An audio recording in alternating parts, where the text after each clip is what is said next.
In 1983, one of the most dangerous men of Indian origin in France was finally caught. He'd been in the middle of a bank heist with his crew when special forces and police stormed the place within minutes. He didn't get far. They took him in, while the rest of his gang somehow managed to slip away. He was transferred to a police station soon after. That same night, 3 men in formal suits showed up, introducing themselves as investigators. They carried official-looking documents stating that the suspect needed to be moved to the main headquarters for further questioning. Everything checked out, so the officers agreed. But then came the twist. He took one look at them and realized the truth. They weren't investigators at all. They were his own people. Using that simple but bold trick, they pulled off his escape right from under the police's nose. Just like that, he was gone again. So who exactly was this man? How did he go on to plan one of the boldest operations in France's history? And would he ever be caught again after such a daring escape? To find out what really happened, stick with the story till the end. Gabriel was born in a small French town, in a cramped home where harshness outweighed any sense of warmth. His parents were of Indian origin, having moved in search of a better life, only to find themselves trapped in a daily struggle with poverty and exhaustion. Stability was never something he knew. He grew up surrounded by constant noise and arguments. That was all he understood from an early age. His family life didn't remain stable for long. He lost his mother while he was still very young, leaving behind the first real emptiness in his life.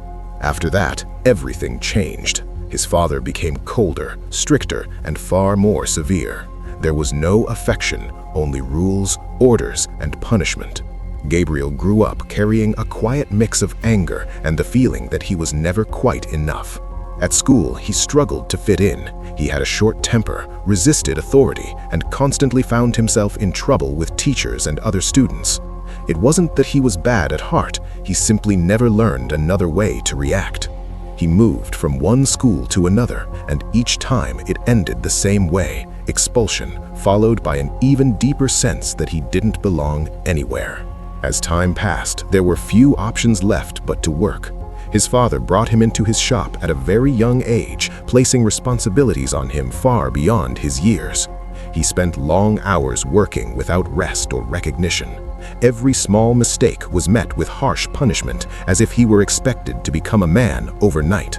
The tension between him and his father kept building. He could no longer tolerate the constant insults or the physical abuse. The anger inside him grew in silence until one day it finally erupted after a serious argument. He didn't stay after that. Without thinking, he left home and headed to a larger city he barely knew. The lights, the noise, and the unfamiliar faces pulled him in instantly.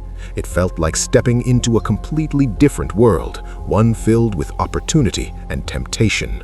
What he didn't realize was that this new path, no matter how bright it seemed, was hiding something far darker than what he had just escaped. Gabriel started his new life with almost nothing. He rented a tiny room with barely enough space to move and took whatever work he could find just to get by. Eventually, he found himself in a small shoe repair workshop, spending long hours fixing worn-out shoes for a wage that barely covered his basic needs. Most days, he looked completely drained. Still, that didn't stop him from going out at night, if only to escape the weight of his reality for a few hours. As time passed, the money was no longer enough. He began thinking of other ways to survive. That's when he realized he had unusually quick hands and a natural ability to blend into his surroundings without drawing attention. The thrill of getting away with small things pushed him further each time. His approach quickly evolved. He stopped acting on impulse and started observing people carefully, waiting for the right moment and choosing his targets with precision. He would move in quietly, create a subtle distraction, then disappear as if nothing had happened. Even what he took, he handled cautiously, constantly shifting and hiding it to avoid leaving any trace behind. One day, the shop owner noticed. Gabriel had no idea he'd been watched for some time, But instead of exposing him, the man remained silent, observing him closely, as if he saw something others didn't. When he finally spoke, his tone wasn't harsh, calm, direct. He told Gabriel he had a rare talent, but the path he was on would only lead to trouble. Those words stayed with him longer than he expected. For the first time, Gabriel felt seen, not as a problem, but as someone with potential. He genuinely tried to take the advice seriously and looked for a way to prove himself the right way. But after facing rejection after rejection, he drifted back to what he knew, this time in a different environment. He found his way into the world of gambling, where his instincts seemed to fit perfectly. He wasn't just playing anymore. He began learning how to manipulate the odds without getting caught. Step by step, his confidence grew, as if this world had been waiting for him all along. Gabriel slipped deeper into crime without fully realizing how far he had crossed the line. He was no longer working alone. He had begun teaming up with people who understood fraud and manipulation inside out. From them, he learned new methods and became involved in more complex operations that brought in serious money.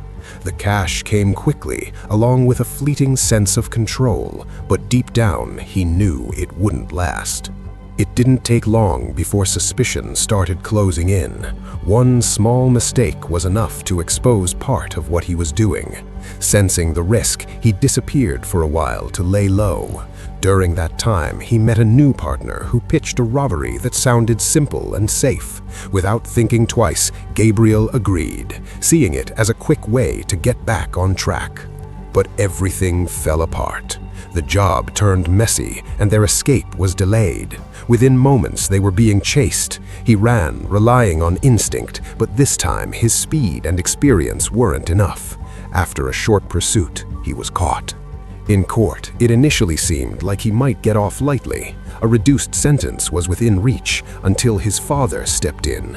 Trying to help, he gave his input, but it backfired. His words painted a damaging picture, and the judge responded by tightening the sentence. Just like that, Gabriel was facing years behind bars. Prison hit him hard. The shock was immediate, especially when he crossed paths with someone from his past, someone he had once clashed with. At first, it seemed like trouble was inevitable, but over time, things shifted. Cautious conversations turned into understanding, and eventually, an unlikely friendship formed, one that helped him adapt to his new reality. He didn't stay vulnerable for long.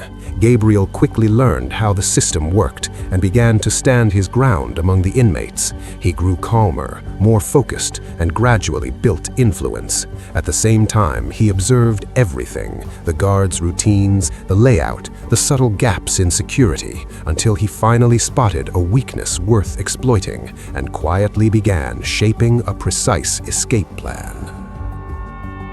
Gabriel's escape plan was finally ready after months of careful observation. He had studied every detail, assigned roles with precision, and prepared everything in complete silence.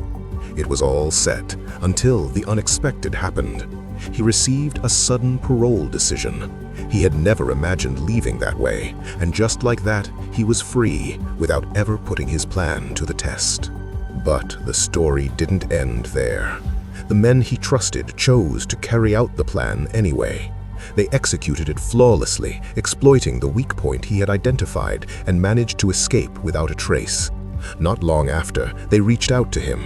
They met in a quiet, isolated spot, as if everything had come full circle, even without him being there. Back on the outside, Gabriel began a new chapter, but he wasn't the same. His mindset had evolved. He built an organized group where every member had a clear role. This was no longer a loose gang. It was a structured team built on planning, discipline, and precision. The goal was simple: smarter operations, lower risk, and higher returns. Their first operation became a true test. They posed as officials and walked into a bank as if they belonged there. Everything moved smoothly, from gathering information to executing the plan. For a moment, it seemed flawless, but a small mistake nearly exposed them. Tension spiked instantly, and they were forced to pull out before the situation spiraled out of control. After that, something inside Gabriel began to change. It was no longer just about money or adrenaline. A deeper motive started to take shape: revenge. He began targeting those connected to his past downfall, each move calculated as if he were closing unfinished chapters one by one. Yet there was another side to him. He quietly helped those in need, offering money and support to people who had faced struggles similar to his own. That contrast made him difficult to understand. Some feared him, others respected him. Caught between ruthlessness and generosity, his name began to spread. Gabriel was no longer just a hidden name. He had become a key figure with real influence. At one point, he even began openly challenging the authorities. It gave him a sense of control, but he knew it wouldn't last. Rather than pushing too far, he chose to step back, not out of fear, but to protect the image he had carefully built. He returned to his usual methods, this time with far more sophisticated planning. He developed a scheme involving checks, targeting wealthy individuals by drawing them into what appeared to be profitable deals. Once they were involved, pressure followed until they signed financial documents. Every step was carefully controlled, from selecting the targets to executing the plan, leaving behind almost no trace. The method worked repeatedly, refining his precision each time. But success never lasts forever. Police pressure intensified and surveillance became tighter than ever. Despite the risks, Gabriel went for another bank robbery, convinced it would go like the others. This time, it didn't. The operation collapsed almost instantly. Police units moved in without warning, surrounding the location before he had any chance to escape. He tried to run, but there was nowhere to go. After a brief chase, he was caught and taken into custody. Late that night, he sat handcuffed inside a local station, fully aware that this time was different. Getting out wouldn't be easy. Hours later, 3 men in suits arrived, claiming to be investigators. They presented official-looking documents and requested his transfer. At first, Gabriel was confused, but then he looked closer and recognized them. They weren't investigators, they were his own men. He watched in silence as they calmly convinced the officer.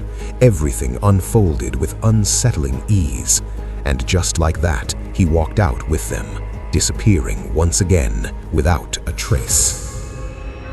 YouTube says you like this video too.